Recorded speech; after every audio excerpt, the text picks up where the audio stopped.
Hello friends, अस्सलाम वालेकुम and welcome to reality stories. दोस्तों, अपने सीने पर पैसे रखकर तस्वीर में ये जो आदमी आपको नजर आ रहा है, ये कोई मामूली आदमी नहीं है। इसने एक ऐसा जुर्म किया जो दुनिया में पहले कभी नहीं देखा गया। एटीएम मशीन से अरबों रुपए की चोरी। ये आदमी कौन है और ये सब हुआ कैसे? ये कहानी है एरकान फिंडिकोग्लू की।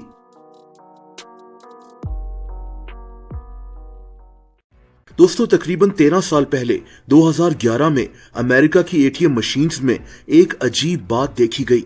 इन एटीएम मशीन से कई लाख डॉलर्स अचानक निकलवा लिए गए। खासतौर पर अमेरिका के न्यूयॉर्क सिटी की कई एटीएम मशीन्स इसी तरह खाली हो गई थीं। लेकिन ये अजीब वाकया सिर्फ अमेरिका तक महदूद नहीं था। पता ये चला कि इसी साल तकरीबन 18 मुल्कों से 1 करोड़ डॉलर्स एटीएम मशीन से निकलवा लिए गए। इन 1 करोड़ डॉलर्स का कोई रिकॉर्ड मौजूद नहीं था। कोई नहीं जानता था कि पैसे कैसे निकाले गए। तकरीबन 15,000 ट्रांजैक्शंस की गई इन पैसों को निकलवाने के लिए। ये लोग कौन थे जो बस एटीएम मशीन्स में कार्ड्स डालते और पैसे निकलवा लेते? ये कोई नहीं जानता था। दोस्तों, इसी तरह का अगला वाकया 2012 के एंड में पेश आया, जब तकरीबन 20 मुल्कों की एटीएम मशीन से 50 लाख डॉलर्स निकलवा लिए गए। इन पैसों को निकलवाने के लिए 5,000 ट्रांजैक्शंस की गई थी। फिर से कोई नहीं जानता था कि ये ट्रांजैक्शंस किसने की।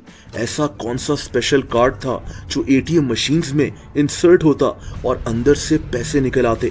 पुलिस, बैंकिंग एक्सपर्ट्स और कई दूसरी टीम्स इस मामले को इन्वेस्टिगेट कर रही थी, लेकिन कुछ पता नहीं चल रहा था। और दोस्तों, सिर्फ 2 महीने के बाद एक और ऐसा वाकया पेश आया, लेकिन इस दफा ये मामला बहुत ज्यादा बढ़ चुका था। ये 19 फरवरी 2013 का दिन था, जब दुनिया भर की कई एटीएम मशीन से सिर्फ 10 घंटों में 4 करोड़ डॉलर्स चुरा लिए गए, यानी 1,000 करोड़ रुपए से ज्यादा। इस दफा 36,000 ट्रांजैक्शंस की गई थी इन पैसों को एटीएम मशीन से निकलवाने के लिए। ये अजीब मामला था क्या? इसके पीछे कौन था? दोस्तों, इस सारे प्लान का मास्टरमाइंड तुर्की में बैठा हुआ था, एक आदमी एरकान फिंडिकोग्लू। ये एक हैकर था जिसने तुर्की से बैठकर हजारों किलोमीटर दूर एटीएम मशीन से 5 करोड़ डॉलर से ज्यादा चोरी कर लिए थे। लेकिन इसने ऐसा किया कैसे? दोस्तों, एरकान ने कई इंटरनेशनल बैंक्स के कंप्यूटर्स हैक कर लिए थे और इन कंप्यूटर्स से अकाउंट इंफॉर्मेशन चोरी कर ली थी। इसके पास एक पूरा प्लान था कि इसने आगे क्या करना है। जब इस आदमी के पास इन कंप्यूटर्स का कंट्रोल आ गया, तो ये चुन चुन कर मुख्तलिफ डेबिट कार्ड अकाउंट्स की विड्रॉल लिमिट खत्म करना शुरू हो गया। यानी इन अकाउंट से जितना मर्जी पैसा एक साथ निकलवाया जा सकता था। बैंक्स को खबर ही नहीं थी कि एरकान इनके सिस्टम में घुसकर क्या कर रहा है। दोस्तों, इसी दौरान एरकान ने तकरीबन 24 मुल्कों में मुख्तलिफ गैंग मेंबर से राब्ता किया हुआ था। इन लोगों का काम था एटीएम मशीन्स में जाना और वहां से पैसे निकलवाना। दोस्तों, एरकान के पास जब मुख्तलिफ अकाउंट नंबर्स और इनकी पिन्स वगैरह आ गई जो इसने हैक की थी, तो इसने ये सारी इंफॉर्मेशन इन्हीं गैंग मेंबर्स को भिजवाना शुरू कर दी। जापान से लेकर जर्मनी और अमेरिका तक अरकान का नेटवर्क 24 मुल्कों में फैला हुआ था। अरकान को यह भी पता था कि किस एटीएम मशीन में ज्यादा कैश पड़ा हुआ है। दोस्तों, इन गैंग मेंबर्स के पास खास तरह के मैग्नेटिक स्ट्राइप कार्ड्स थे, जिसमें चुराए गए डेबिट कार्ड्स का डेटा मौजूद होता था। ये गैंग मेंबर्स एटीएम मशीन्स चाहते और बार बार पैसे निकलवाकर एटीएम मशीन्स को खाली कर देते थे। 24 मुल्कों में ये जुर्म हो रहा था और बैंक्स को कुछ पता नहीं था।